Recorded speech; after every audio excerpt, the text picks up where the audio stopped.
presence under the tree was for me. A foster kid within his own family. It sounds fucked up, but nigga, that's me. I hated how my mama just took off. I guess she was mad the way that she got shook off from dad. Grandma did the best she could. Yes, man, but I still did it hand to hand. I still sold packs and grams. And I still lived off the land. Try to stack some grams. And I still try to be something that I'm not. The other dude right there, that big. You know the next man. Why not the best man? Let me know. It's like a test, man. Yes, it is. I was asking before I died. Can somebody tell me who I am? Goddamn. It's my pops, Paul, Sam, or that cat that be picking up cans, or that dude that you used to write. I seen the mail, mom. That nigga in Clinton. Am I from Harlem or Brooklyn? I don't know. Spring Valley or Charleston? I don't know. A few cats have been where I've been, so I know y'all understand where I'm at with it. Anybody that ever been through anything in their life, just vibe with me. That's all the struggle. You can overcome anything. Persistence overcomes resistance in every aspect of life. Look at how many people was in the comment section, but it's saying we only got 5 people in the building with 36 likes. See what I'm saying? Rock with me, understand.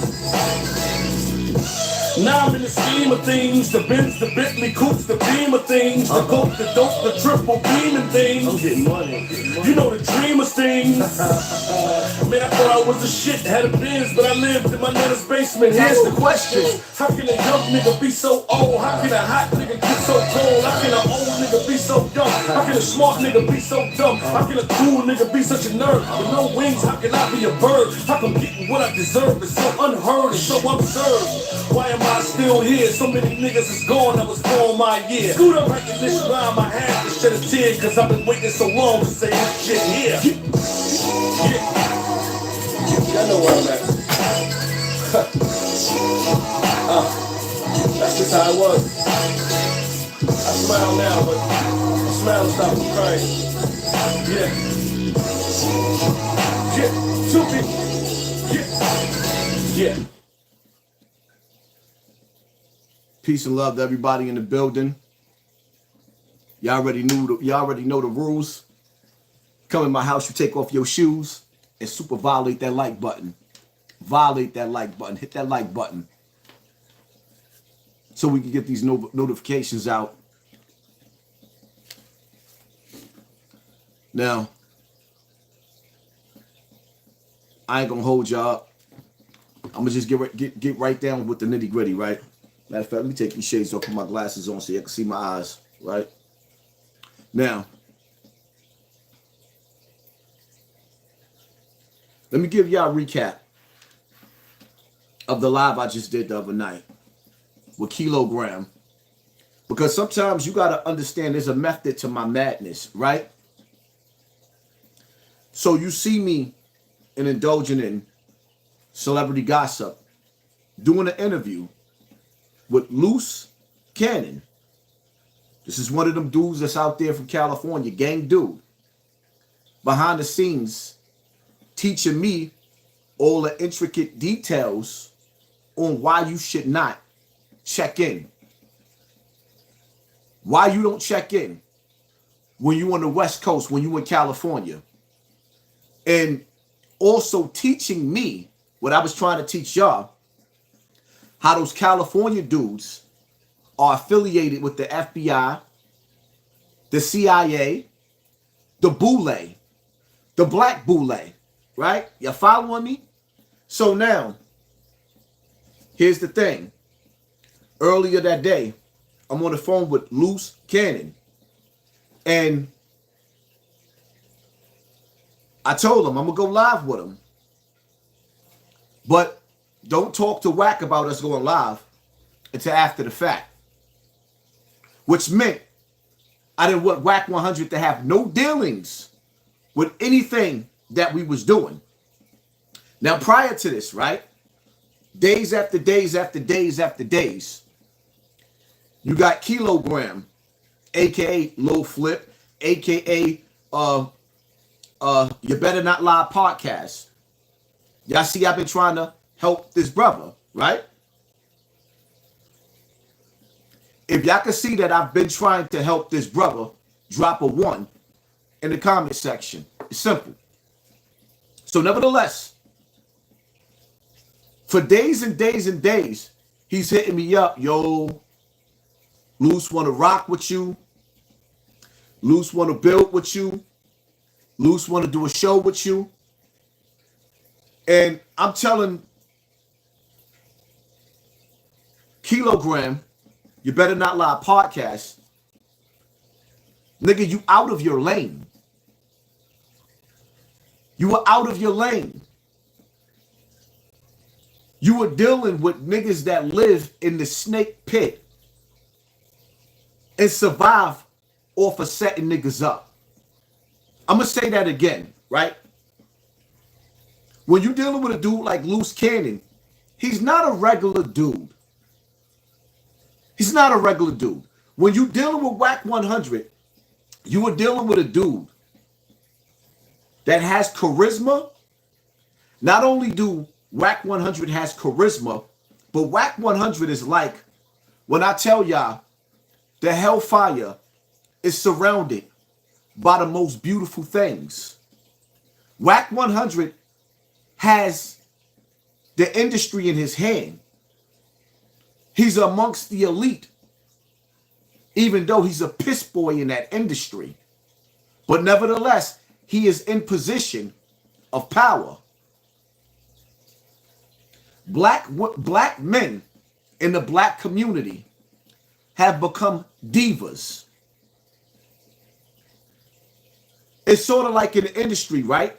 When Nori said, there's a door.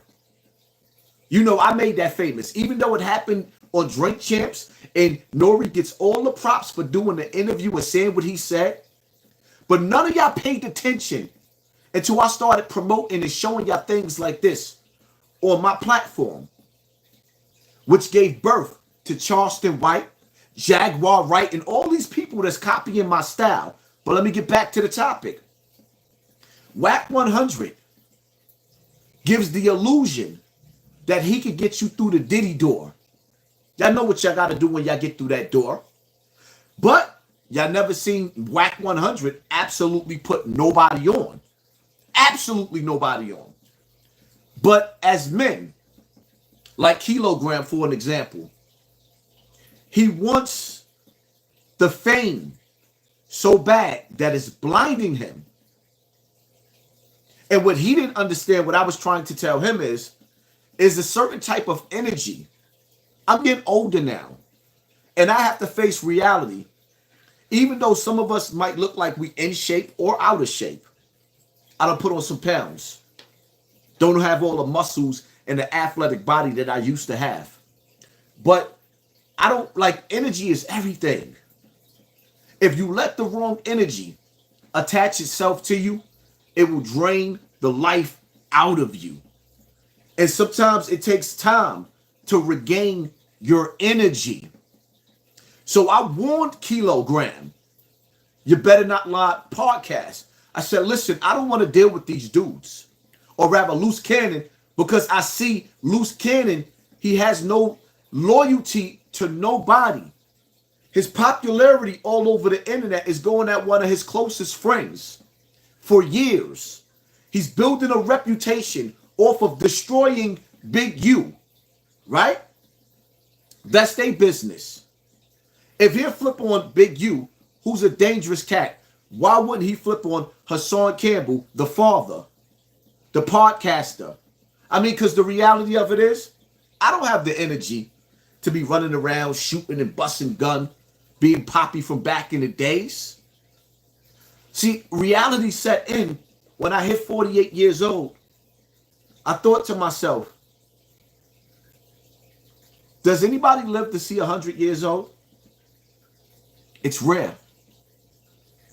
Does anybody live to see 90 years old?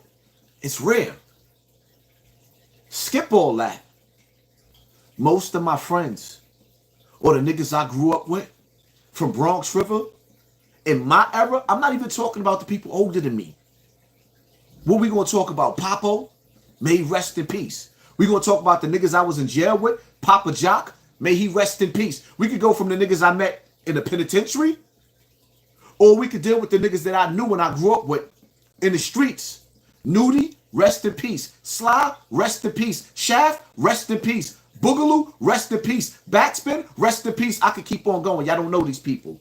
Y'all get my drift? I'm going to do a whole show dedicated to niggas that ain't here.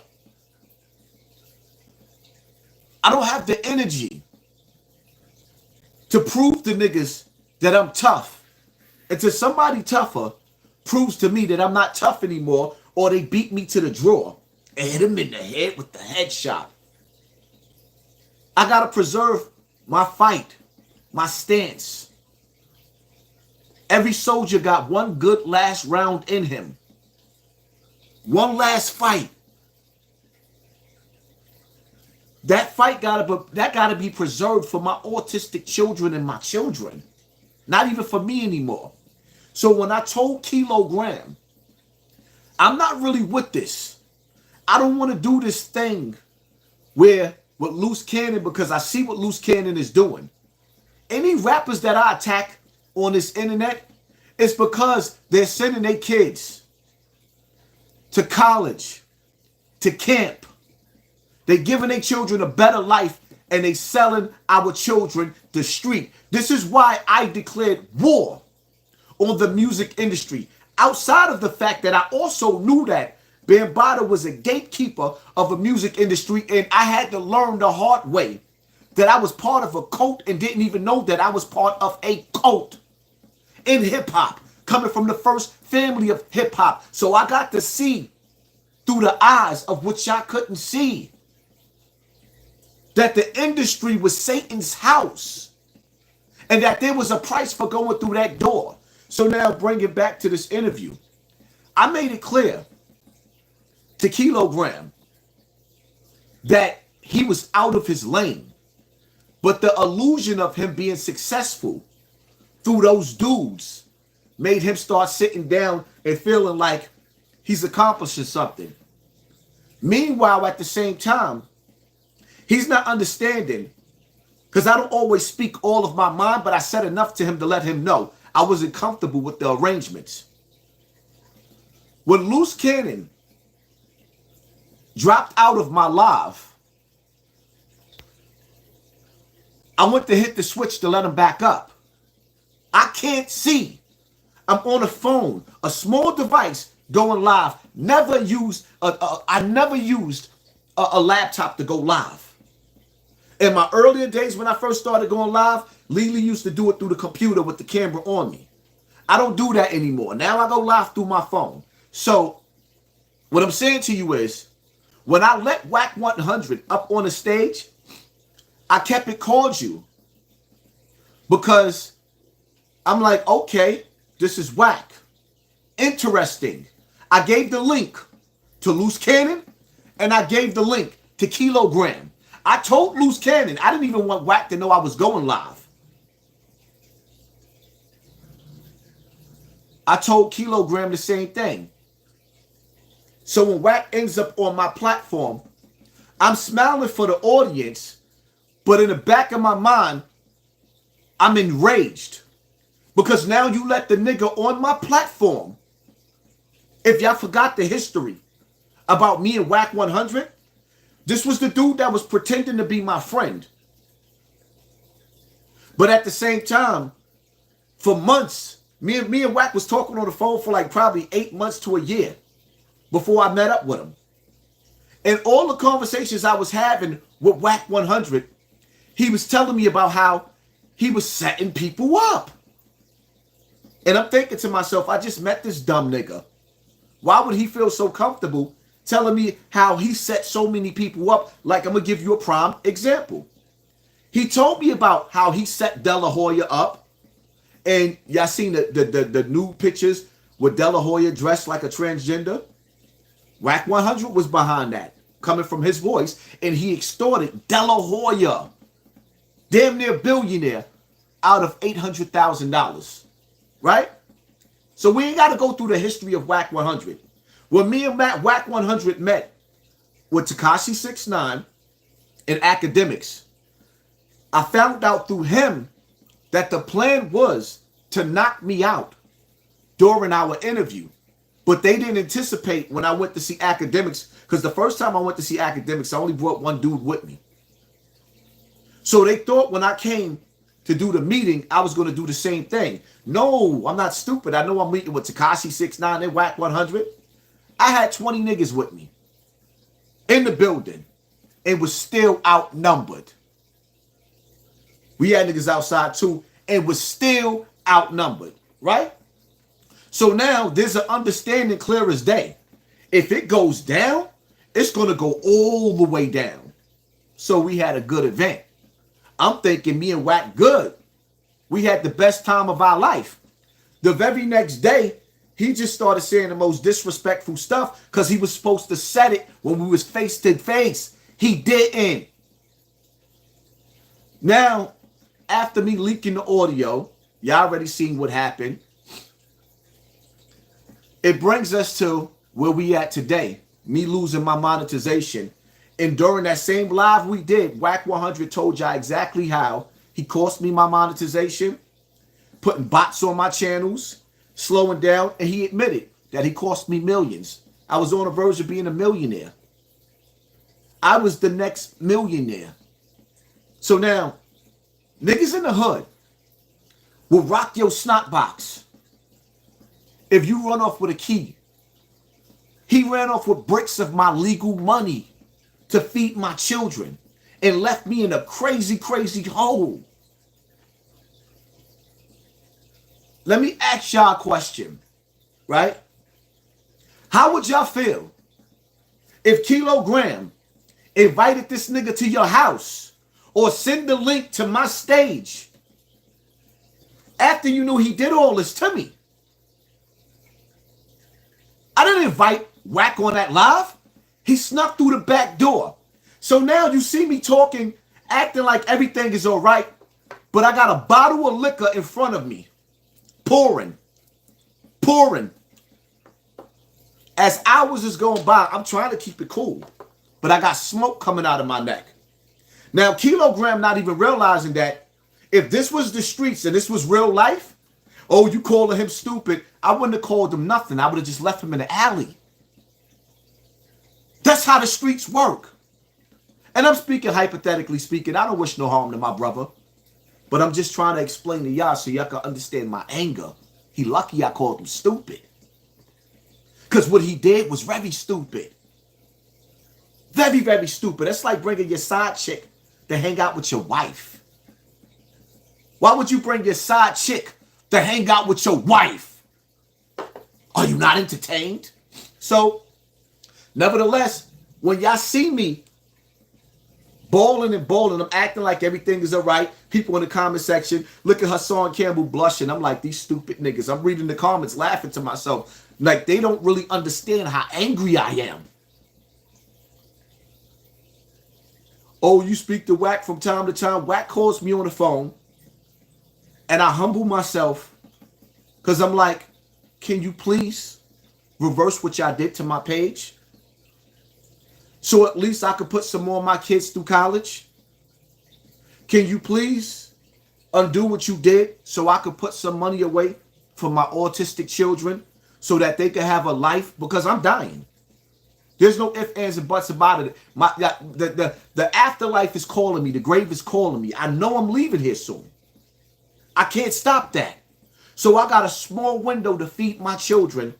And not just feed my children, but to leave something for them. Because when I die, my wife died, and my baby mothers died, I got autistic children.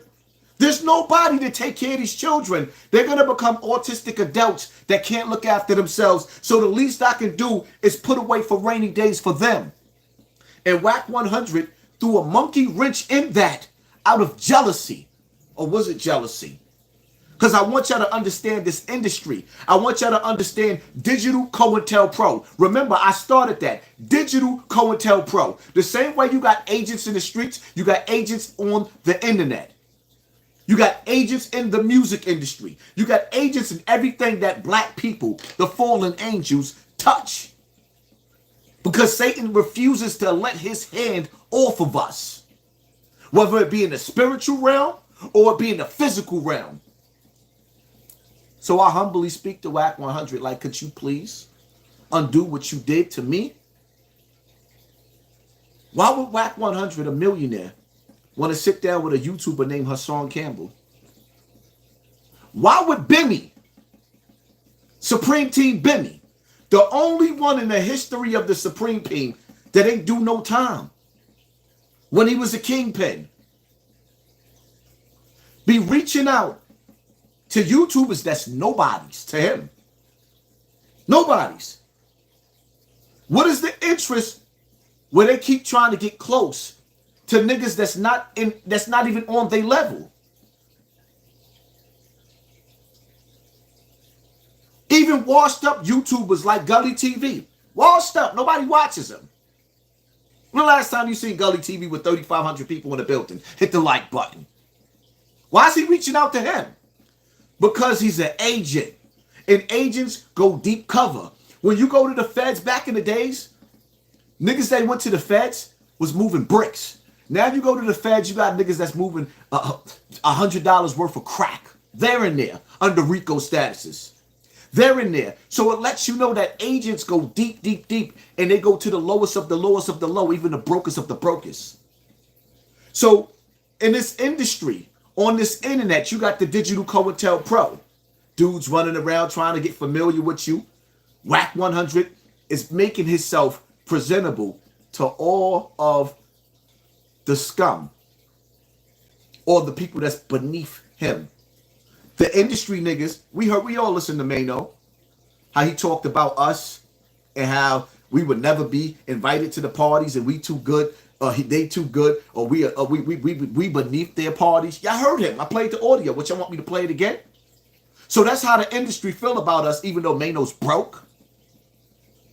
Even though Mano can't get right, he can't do it on his own. He has to get behind somebody to elevate himself. They reaching out to us. Why would a millionaire want to talk to China Brim, Harlem Legend, 10 Toes Down, Gully TV, HASSAN Campbell? Why? Y'all not asking these people why they want to talk to us? We not on that nigga level. And he not bringing nothing to the table but deceit, dishonor. Maybe I could bring Wack on my platform and we could ask him that. Because none of us has benefited shit from Bimmy or Wack 100. The only thing that Bimmy and Wack 100 has brought to the table has been chaos and confusion. But what I do realize I realized something about HASSAN Campbell, right? There was a time where HASSAN Campbell was beefing with Hassan Harris, aka Hocus 4/5. I'm from Castle Hill, I'm from Soundview. We throwing shots at each other. He's Sex Money Murder. I'm HASSAN Campbell from back in the days. Then overnight, you start to see this nigga Hocus 4/5. Oh shit. This nigga a different type of he a different type of gangbanger. Hocus 4/5 turning into a revolutionary? Hassan Campbell turning into a revolutionary? The way we know how to do. We wasn't taught to be who we are today. We trying to re-educate ourselves. So we giving messages and we talking out against the old us. And it's just mysteriously, it confuses me. Or I started opening up my eyes and seeing past the smoke and the confusion and realizing, oh shit. It's okay to be a drug dealer. It's glorified on TV. Welcome home, Big Meech. It's okay to be anything ignorant, but what it's not okay to be is a revolutionary. See, because when you a revolutionary, 9 times out of 10, even if you got cancer and you on your deathbed, they refuse to let you go home because they got to kill that revolutionary spirit. But a drug dealer, a drug kingpin, they'll get praised. Do you understand the days that we living in? So now you got a dude, Hocus 4/5, went to trial. took on the American judicial system and beat them. But he didn't really beat them because he lost his brother S1 to the penitentiary. Welcome home S1, doing 20 years in jail. Now you got this dude, Hulk is still on it, but he ain't on it the same way. He losing friends because he got a message. And don't nobody wants the message. HASSAN Campbell coming with a message. I'm on everybody's TV screen all across America through the pandemic. We have become the pandemic within the pandemic. I announced that on my YouTube page and it went all over the white media. Now they taking my slogans. Everybody adapting from my style. So the agents, Tekashi 6ix9ine, a federal agent, reaches out to me. What was HASSAN Campbell thinking when he decided that he wanted to have a conversation with Tekashi 6ix9ine? Why I wanted to sit down with Tekashi 6ix9ine? Because I didn't see Tekashi 6ix9ine the way y'all saw Tekashi 6ix9ine. I seen a little boy living in the ghetto with nobody smiling, who woke up one day in the hands of the CIA, and at the same time woke up in the hands in the most dangerous gangbangers, Shoddy, Mel Matrix. Y'all know the niggas. Shout out to them. Somewhere down the line, y'all gotta understand, in the music industry, nothing happens by mistake. Tekashi 6ix9ine was picked by the CIA to push gang culture once again, like back in the days with NWA was picked and pushed by the CIA to push gang culture. But we ain't gonna even get into all of that. Tekashi 6ix9ine is all over the radio, all over the video, because Satan himself has picked that little nigga. Now,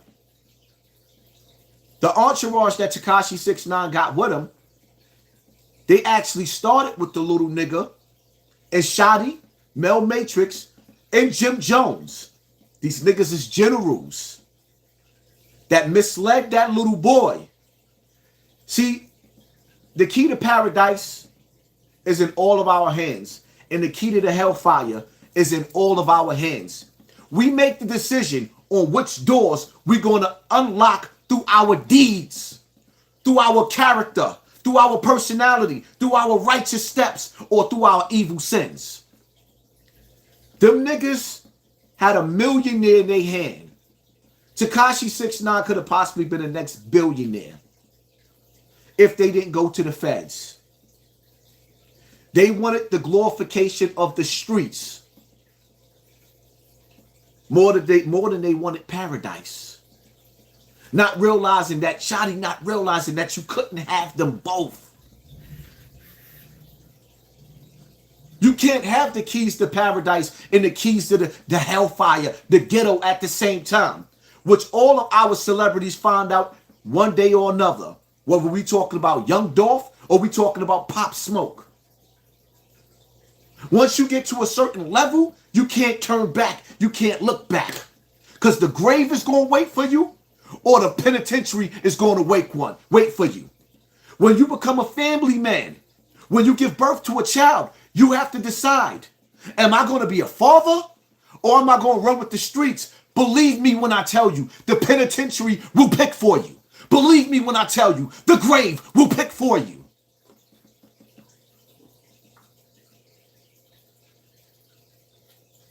In life, we already seen what happened.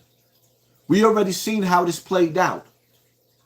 There is an agent in everybody's camp. When I dealt with Tekashi 6ix9ine, I just wanted to know one thing. Are you willing to go down on the road to redemption and teach the kids that's in your footsteps, Tekashi, that's really a good kid, that's a wannabe. You was a little punky booster with with rainbow hair. That's who you really was, the little kid with the rainbow hair. But you was infatuated with the gangster persona because you knew that wasn't you. But you had the gangster, the top gangsters busting a gun for you, and you fell in love with that until they set you up and reminded you that you really not. How that song go? They not like us. They not like us. They not like us. They showed Tekashi they not like us. Then when he came home from jail and he ended up in that gym trying to work out, the Latin Kings showed them again they not like us. He can't stand this. I mean, I got to give it to you, Tekashi, though. You did, in fact, in front of the whole world, step to Meek Mills. And Meek ain't even throw a punch. But back to topic. Back to topic. Are you not entertained? 4,000 people in the building. Hit that like button. So, you ask yourself a question. Why would Tekashi 6ix9ine, a federal agent, want to sit there with HASSAN Campbell, a.k.a. Poppy from Bronx River, a.k.a. Baby BL? Why would he want to sit there with me? Huh? Why would academics, top podcaster, A-lister, decide he want to sit down with HASSAN Campbell? Why?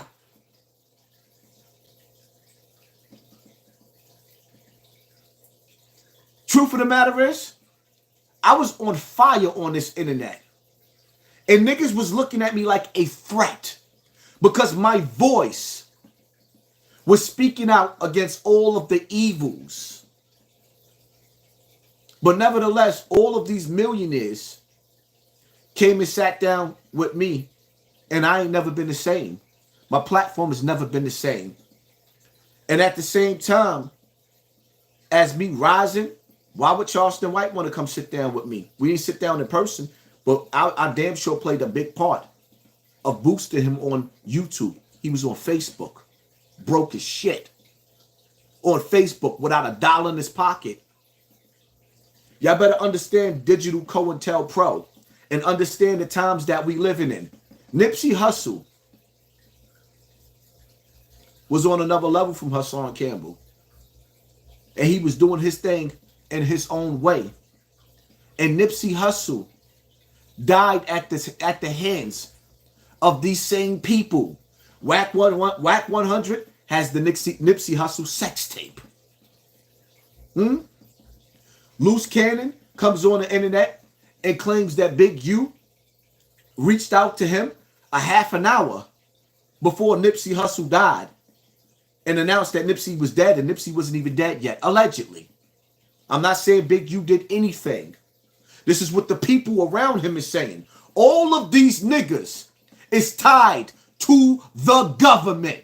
All of these niggas is tied to the black boule. What part y'all don't understand? But this is who Kilogram invited to sit to the table with me. Now, when you display smarts and I call you stupid, am I right for calling you stupid? Or am I the stupid one that not realize that you really not stupid and you really playing me for a fool? Because it's like this, Kilogram. You sitting next to Luce, right? Because you looking for opportunity. But the next time you go to an event with Mano and Jim Jones and Meek Mills for podcasters, are they going to throw you a surprise party? What kind of opportunity is Luce Cannon opening up for you when you burning your bridges in the music industry somewhere that you long to be a part of? I don't. I love being independent. I love being my own person. I love the fact that I don't never have to be friends were not near one rapper ever in my life. I love the fact that I don't respect none of these rappers. I'm the first nigga podcaster to beef with Styles P on the internet. Why was I beefing with Styles P? Because he responded to me when I asked the question, why is D-Block, D-Block, D-Block? I grew up listening to the Locks. I love the Locks. A lot of my slogans came from Jadakiss. Why was D-Block on stage performing with Jim Jones? On wiretaps with the feds? Never went to jail, got a sealed indictment? On stage with Freaky Zeke? A nigga that got dudes in jail doing 30 years off of his testimony that he gave in the precinct. Not in court, what he said in the precinct. After he got shot, he was a gang member. He was supposed to stick to the code of the street. When the police questioned me, when I got shot on camera, you know what I told them? They had on masks with police badges. The police got tight. They told me, you want to come see who shot you? We got them on tape. No. I wouldn't even, I know one of the niggas that shot me. The second one, I don't know his face. I don't know him. But the police do. I didn't even go to the precinct to witness and look at the face of the nigga that shot me. But the niggas that raised us through their music, D-Block, D-Block, D-Block. I'm that nigga that was putting niggas on a hot seat, that everybody was kissing these niggas' asses. Oh, you not entertained? I make my own lane in this bitch.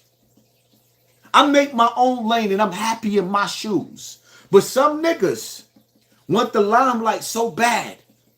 They don't want to go through the process. They want to skip the line. And Kilo, that's you. See, the fact of the matter is people told me I was wrong, but I wasn't wrong. You opened up my house, which was the internet, and let a nigga through the backstage. Oh, Haas, you had to let him up? Now I was playing your game. I wanted to see how it was going to play out. I knew how it was going to play out. I knew exactly how it was going to play out. As I take one more drink, I'm just drinking, smiling, smiling, smiling. Sort of like my mother back in the days, right? I got in trouble, got suspended from school. Got in trouble. I come home from school, right? Walk through the door. My mother standing there looking at me. She got the wash machine.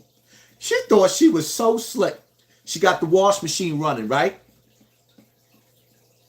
So look at you, boy. Those clothes is dirty. Take those clothes off.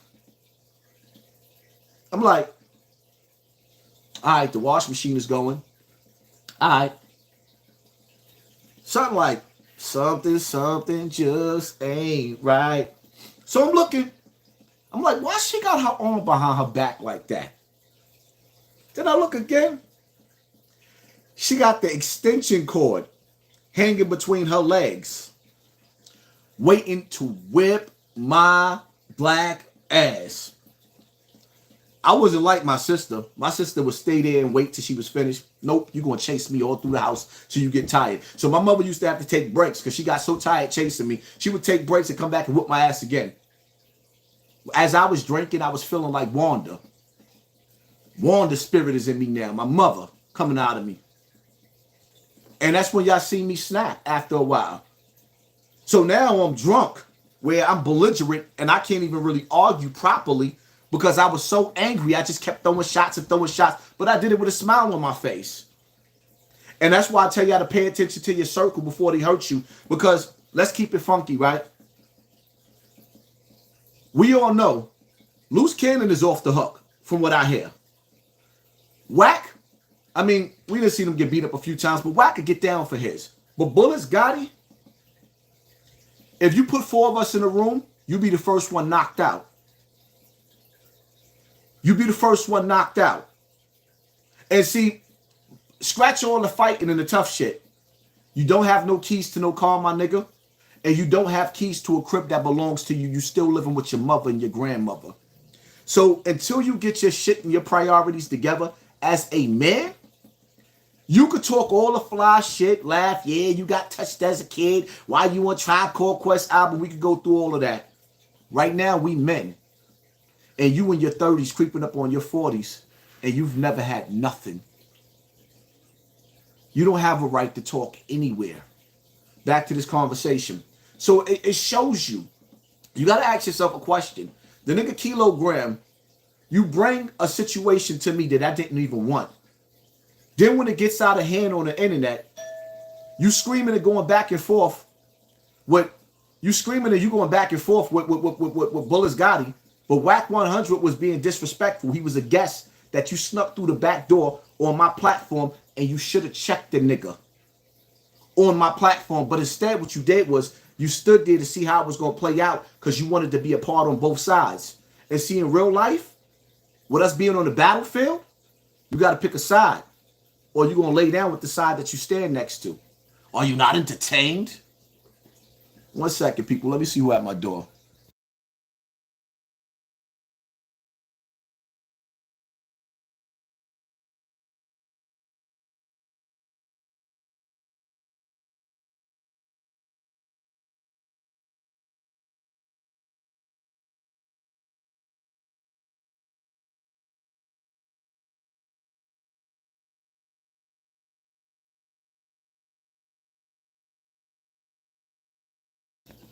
My bad. That was Bullis Gotti mother.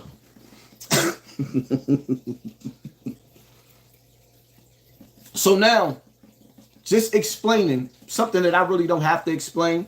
And let me apologize to y'all, right? Sometimes being the chosen one, putting on these glasses, when you put these glasses on, it's a dangerous thing. When you put these glasses on, it becomes a dangerous thing because once you put the glasses on and you see things for what they are and not what they appear to be, you are held, even by God, the universe, responsible for what you know and what you see. And when you put these glasses on, you become an enemy. Because as you change your wicked ways and you strive to be a better person, people are going to remind you of what you did. Like a conversation I had right before I started this live. I was talking about Big Meech and how I put the topic up, and I was reminded about how I was a terrorist during my days back in the days. And Lily said this to me, and she said, if you died back in the days, the earth would have been a better place without me. And to a sense, she's absolutely right.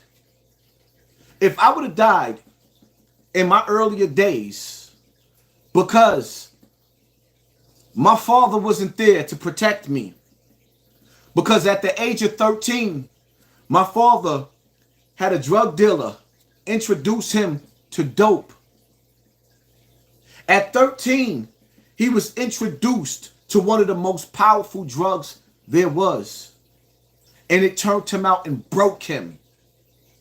So now he became a slave to overdoses and ending up in hospitals and running the streets and running the streets and running the streets to where he left me defenseless.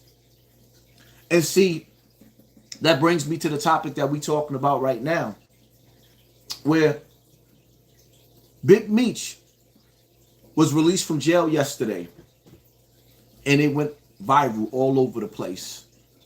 Black America rolled out the red carpet. Welcome home, Big Meech.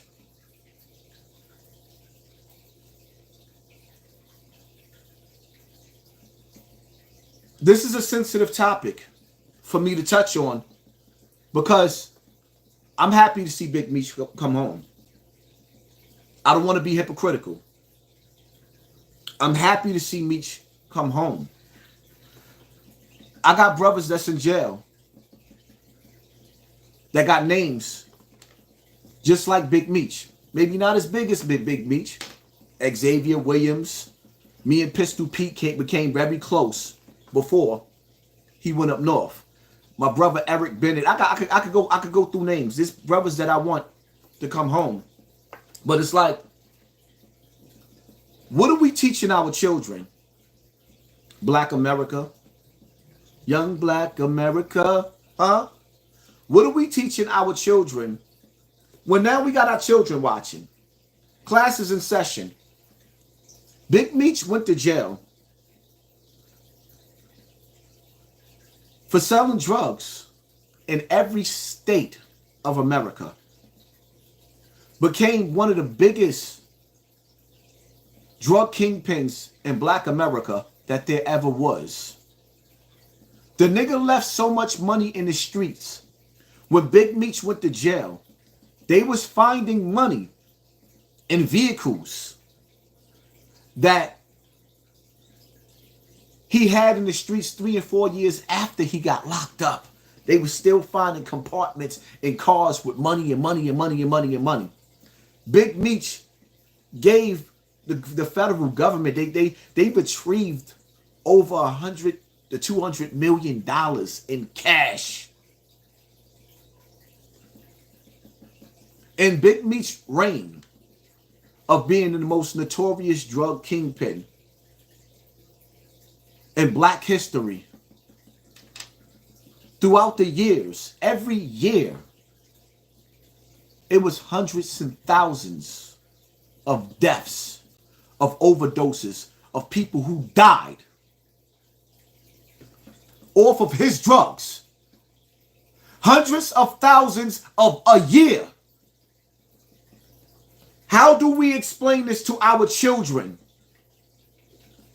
That it's not okay to be on drugs or to sell drugs when we are praising a notorious drug dealer for coming home, laying out the red carpet for him, and then making his TV show the #1 TV show in America. So now we get to watch little Meech portray his father as the nigga that turned my father into a fiend. And no, I'm not saying Big Meech was the one supplying my father, but he was supplying everybody else's father. And we reward that. In Black America, we reward genocide with happiness. And we consciously know after watching, because if you didn't read the books, if you just watched TV and you watched the Black Panthers, the movie, and you saw our brothers who were revolutionaries, went outside, started programs, free lunch, went outside, fought for stop signs so cars couldn't speed and run children over. These brothers that wanted to build a community was infiltrated by the CIA and the FBI and flooded dope in our community, then crack to neutralize us and make sure that we never rise back to power and become the Native Americans that we were.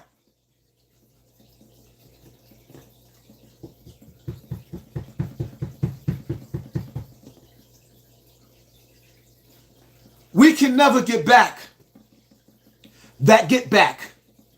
for our ancestors because we so high and so drunk, we can't even figure out who they are.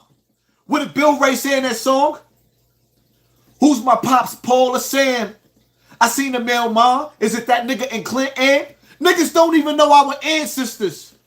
Can we look back and see who our grandfathers and great-grandfathers and great-grandfathers is? No! But we know who Big Meech is. And my daughters is supposed to marry your sons?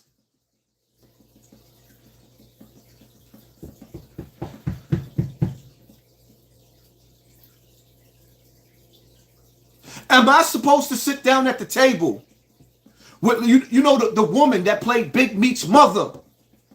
She reminds me sort of my mother. My mother never accepted me being a drug dealer. In the movie, it shows you that Big Meech's mother never accepted him being a drug dealer. But some of you niggas in the comment section is mad at me because I won't accept the old me or the old Meech. Nor would I accept us praising and celebrating when so many kids went to foster care, So many kids got touched by Africa Bear Bodies. So many kids got touched by R. Kelly's because of drugs. But this is what we are glorifying. We are happy for our own slaughter and wonder why when people sit at the table in America and decisions is being made over our lives. We got to look at the same people who put their knee on our necks. Why are we picking between a Trump and a Kamala Harris? Why are we not at the table, at the round table with our own political party? It's because of the drugs. It's because of the guns. Hold up. Slavery is over. So we think. And these people, they gave us legal guns or illegal guns in the ghetto. They're illegal for us, even though it's part of our Constitution, right? And the same people who put us through the oppression and put us through poverty and pain and put the drugs in our communities now gave us an equal chance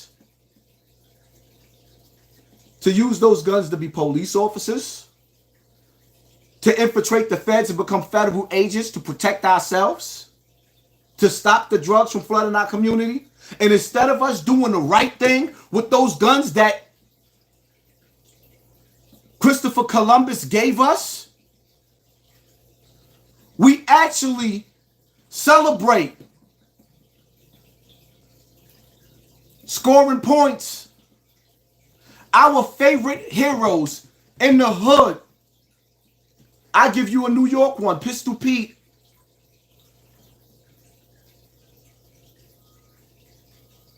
You got 40 and 50-year-old men that's praising a man that went to jail as a little boy. And he's going to die in jail because the same niggas that's praising him didn't take that 500,000 army strong that Pete got out here and go to Donald Trump and say, we want him out. We want him forgiven because he's trying to do better things. Y'all niggas ain't representing that man the right way. Y'all still praising the 20-year-old boy that Pistol Pete was instead of giving them the intellectual man and the intellectual father that he is right now. What is the point of being a 500,000 strong sex, money, murder if y'all can't get Pete out of jail? When these politicians want a president so bad that they willing to give you something at the negotiating table, but y'all talking about everything else except for getting that man out. We praise the destruction of ourselves. We live for the destruction of ourselves. We live for this. And then you get mad when Trump talked down at us. Why shouldn't he? We don't have a pot to piss in or a window to throw it out of. All of us got Instagrams and Facebooks, YouTubes. But we don't want to help each other. We don't want to see each other succeed in life. But we'll stick around just to be nosy. So when you got this dictatorship coming,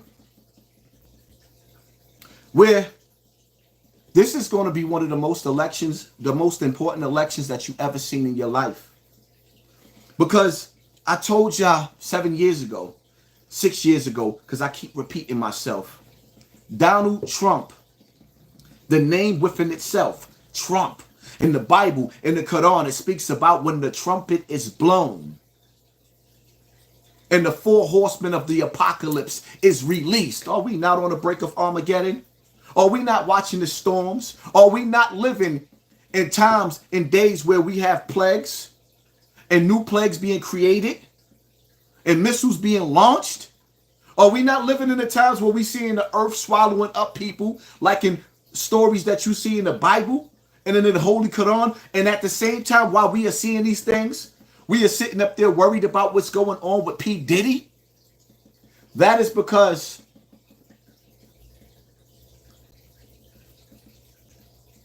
the state of mind of Black America in the ghetto with nobody smiling is so feeble, so broken, so immature, so embarrassing. We as a people, I ain't talking to nobody else, don't have nothing. Absolutely nothing. We have no seat at the table with nothing. But yet we make people rich. And then praise these people, or rather laugh at these people as they fall from grace. Jay-Z name has never once came up in the courtroom yet, but we can't wait to take him down. Or y'all can't. Me, I want the whole industry to fall. The whole industry. Because if it's not of God, then it is of Satan. And if the rumors is true, which we could already see true, in order for a black person to get through the eye of a needle, or rather, it is easier for the camel to get through the eye of a needle than it is for a camel to get through.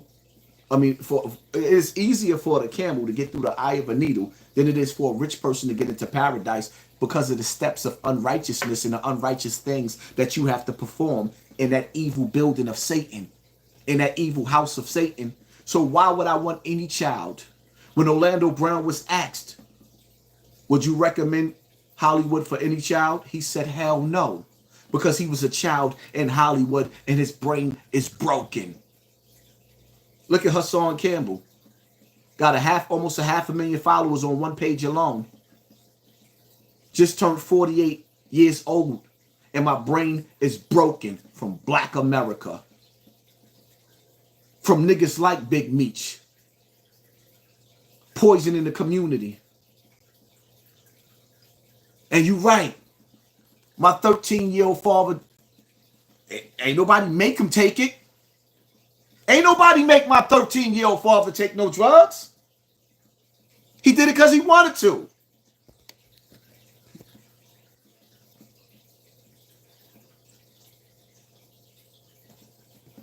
I want all our brothers to come back from home, from jail.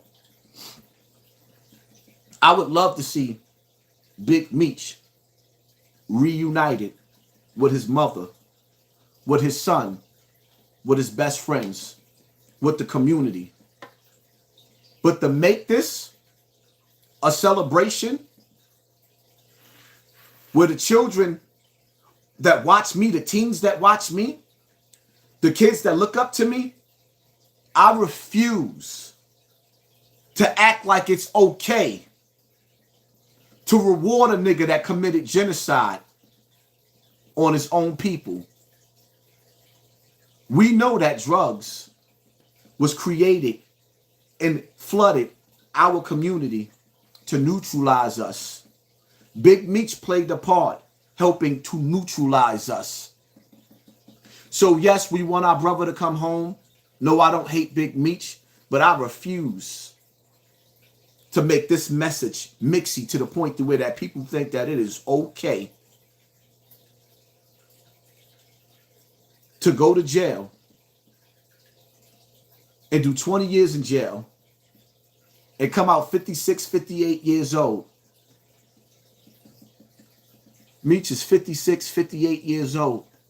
How many more years he got left on this earth? Black men don't live that long. Are you not entertained? Shout out to the 5,000 people in the building. At some point in time in this life, man, when you know better, you do better. I don't care who would offend, and I don't care who want to be my friend or who don't want to be my friend anymore. Every step that I take in this life is going to be to undo everything that we did to each other. The way I represent myself, I'm not perfect. I'm going to make mistakes. But I'm not looking to get to the top by any means necessary. Yeah, even if that means selling keys of coke and dope to your next door neighbor. Nah, I ain't with that. I got enough money right now to go get me some bricks.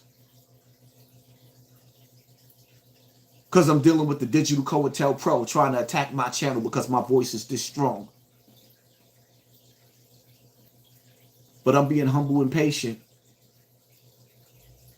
Because once you learn that everything that you do in this world leads you to the afterlife, then you realize that everything that you do in this world, you have to do through righteous steps. Because when you don't walk through righteous steps, wickedness in your book of deeds of evil will follow you to your grave. Or your book of deeds of good will follow you to your grave. When I'm in the afterlife, I don't care what people have to say about how they didn't like me and how they feel. But people that I come across in today's time that hear my voice with this mic, how Nas said, all I need is one mic. I know it's somebody on the opposite side of the screen. I done sent chills through your body. Then I know it's somebody on the opposite side of the screen that say, I hate that nigga's guts. It's sort of like being in a relationship. A new female will never experience what the old females experienced with the old me. I shedded that skin. I'm not the same person. So there'll be a female sitting up there watching me on TV like, oh, he didn't do that for me. He didn't do that. We're not the same nigga. In life, you grow. Believe me, I know. The thing about it is, people, when Kamala Harris talk about how Trump talked down at people, black people, what do you got to lose? We deserve that. Because we celebrate pissing shit. We glorify pissing shit. Our women slutting themselves out on the internet, trying to get attention. Our men slutting themselves out on the internet, trying to get attention.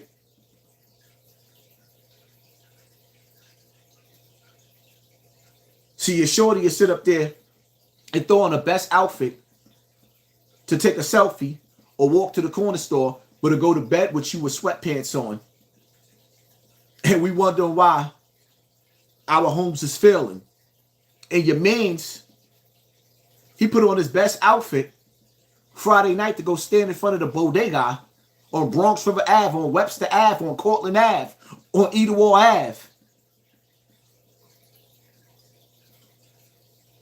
But ain't even never stayed in a hotel with your woman. Y'all never took a plane together? And you wondering why your house is failing? She trying to impress the outside.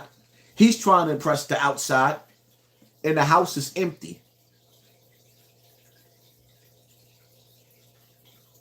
And all y'all do is spend the most time away from each other.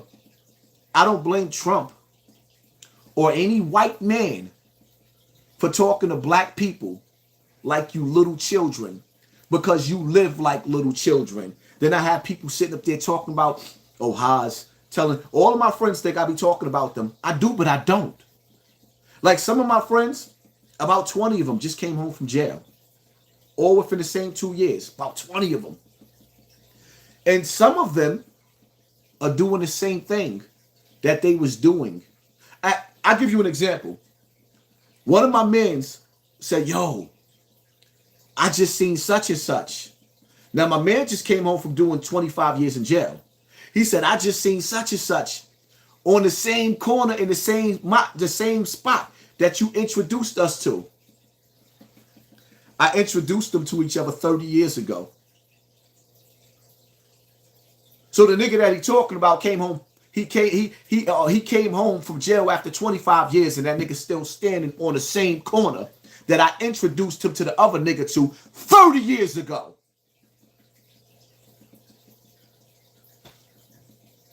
All of these niggas is in their 40s and their 50s. We ain't talking about little boys. Are you not entertained? Whoever told you that I don't judge nobody is a stupid ass. You don't judge. That's why your life is messed up. That's why your life is messed up.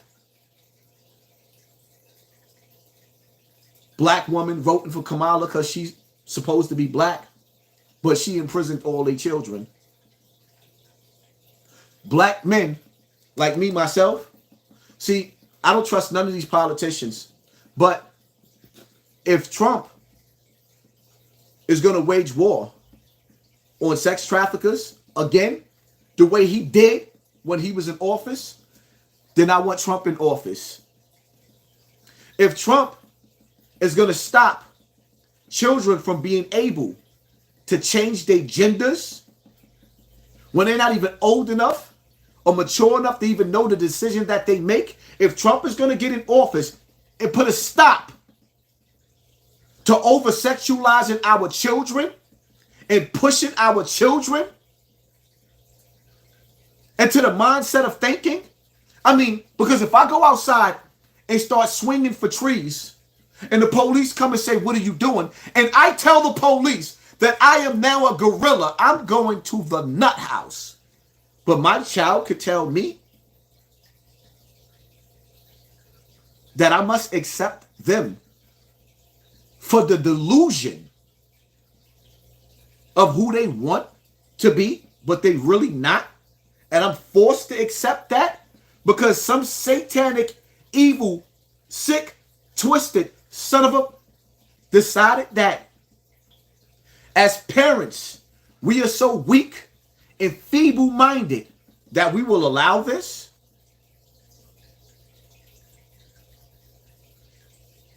We still got people buried under mudslides and swallowed up under concrete in ditches and holes all through the South from Hurricane Helene.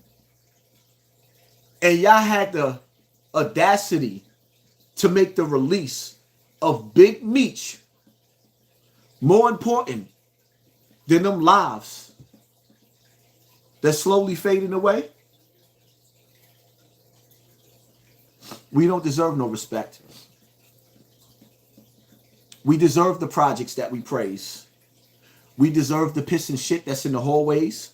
We deserve the nasty elevators. We deserve everything we get until we do right by our ancestors.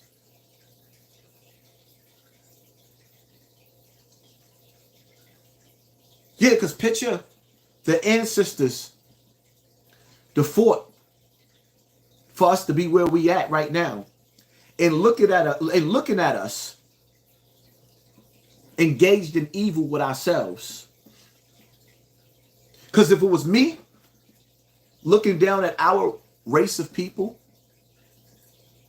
and this was a toilet bowl right here, toilet bowl, and I'm standing over the toilet bowl, and I'm looking at us as a people, I would just flush the whole toilet bowl and let all of us go down the drain and create a whole new people that deserves this earth and what the ancestors fought for. Because obviously, we don't stand for shit. And we so weak as a people that when a voice comes along that gives you that verbal masturbation, like Brother Polite, I get mesmerized and loved him because he read a couple of books. Because anybody that reads books learn to be manipulative. And then they realize you, the person on the opposite side of this camera, you're stupid. You're feeble. And you're weak.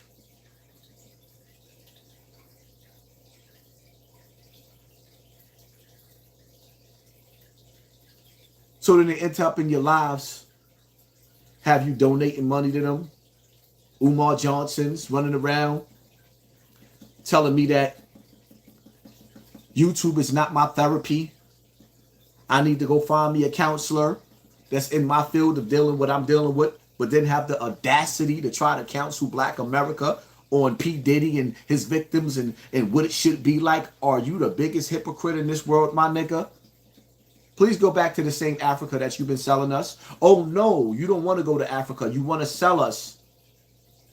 Power to the people, that red, black, and green bullshit. While you sitting over here penny pinching all over Black America. When you don't stand for something, you fall for anything. Anybody that comes along with a gift of gab can say anything and y'all mesmerize. Half the shit that come out of Charleston White mouth, he stole from me. But y'all hate me and love him for the same shit. Why? Because he dirty, dusty, and dark-skinned? Oh, half-baked, and I'm just this light nigga that y'all swear to God ain't black? You ain't black? Yeah, you see how it sound? You ain't black? What is it? You mixed. How? What I look like, Kamala Harris? My mother black and my father black. That's the game we playing? I mean, Christopher Columbus done went through all our blood. Just check your DNA.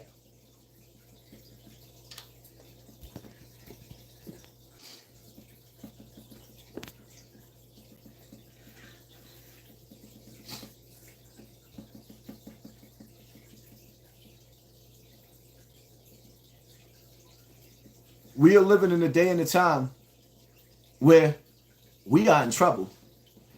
And the fact of the matter is, some of us, y'all just don't realize that we are in trouble. We are in serious trouble. And until y'all understand that, the next generation ain't got a chance. Because look what we have to look up to. Y'all praise these celebrities, but there's a book sitting in the hands of the FBI, and you know what they're contemplating right now? On whether they should destroy Diddy or not. Because when they destroy Diddy, there's a possibility that they're going to destroy the rest of the music industry. And the music industry of the house Negroes of the plantation, the new house Negroes, the ones that's here to entertain us and lead us and keep us into stupidity. That's why you have entertainment on top of entertainment on top of entertainment, everything to keep you distracted. These people gave us a cheat code. Now just imagine 20 million people watching me right now. And the revenue that actually came through that, where y'all can sit up there and say, all right, HASSAN Campbell, we hit that like button. Now you done made $20 million within 1 month. Let's open up this hospital and pay these herbalists that learned how to treat our bodies with herbs. And turn away from these doctors that learned how to sit up there and get rich. Because I met these people throughout the years that was dating some of my friends, and they worked for these medical companies, right? These pharmacies. And what they would do is they would go to new doctors and give doctors cash advances and vacations and houses and cars to put patients on new medicines. Keeping you sick is big business. Keeping you poor keeps them in power.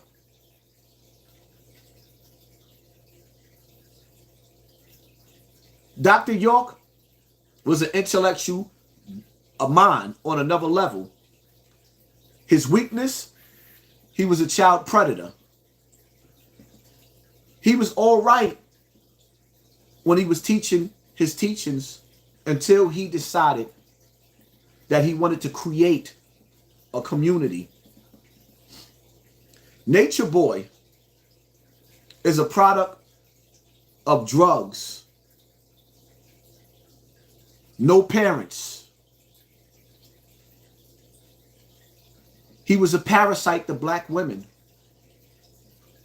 But nevertheless, he started creating his own village and had the power to travel from country to country, island to island, trying to figure out what that village.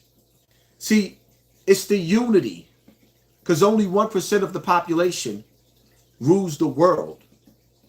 Black women and black people teach each other to be independent, which keeps us weak. The minute that you take these fingers and you close your hand and you bowl a fist,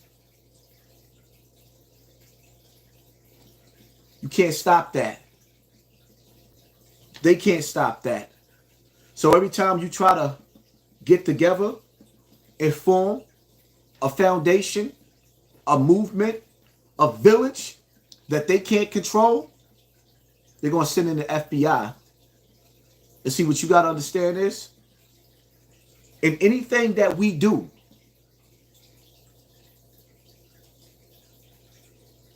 there's going to be an agent to infiltrate, to look for your weakness, to keep you from knowing who you are as the owners and the landlords of this land in America that's for sale, and you're not even buying back what they took from you. You're not even willing to buy back what they took from your ancestors. And see, what y'all got to understand is, the future of America, it's clear. America is for sale. There's a new landlord in America, and it's called the Gog and the Magog. It's China. They don't want the American dollar. They want the land that was taken from us. We are not African American. We are Americans. This was our lands. Our ancestors was here before the colonizers came on those ships. Do you understand what I'm saying to you? Once you get that tunnel vision and you understand who you are, you know what path you're supposed to be taking. If you stray off somewhere else, that's on you. The sovereign nations is all coming together and trying to take away that word, to give you the right to claim your land. In the New World Order, you will own nothing. You will never be able to go back to reclaiming your status with the United Nations. This world is getting ready to get so bad with those missiles that's being pointed that you're going to beg for a ruler to bring world peace. Because for the first time in life, outside of these hurricanes and this big earthquake that's coming and the famine that's coming and the plague that's coming, World War III is coming. If you didn't believe in God before, you're going to beg for him. Just watch and see as y'all keep on watching TV. It is what it is, man. Y'all hit that like button, hit that share button, hit that subscribe button, and pay attention to your circle before they hurt you. Welcome home, Big Meech. But just remember, you don't get to come home and not redeem yourself for the souls that you cost, the lives that you took. You owe your community. When you know better, you do better. Big homie, I'm out.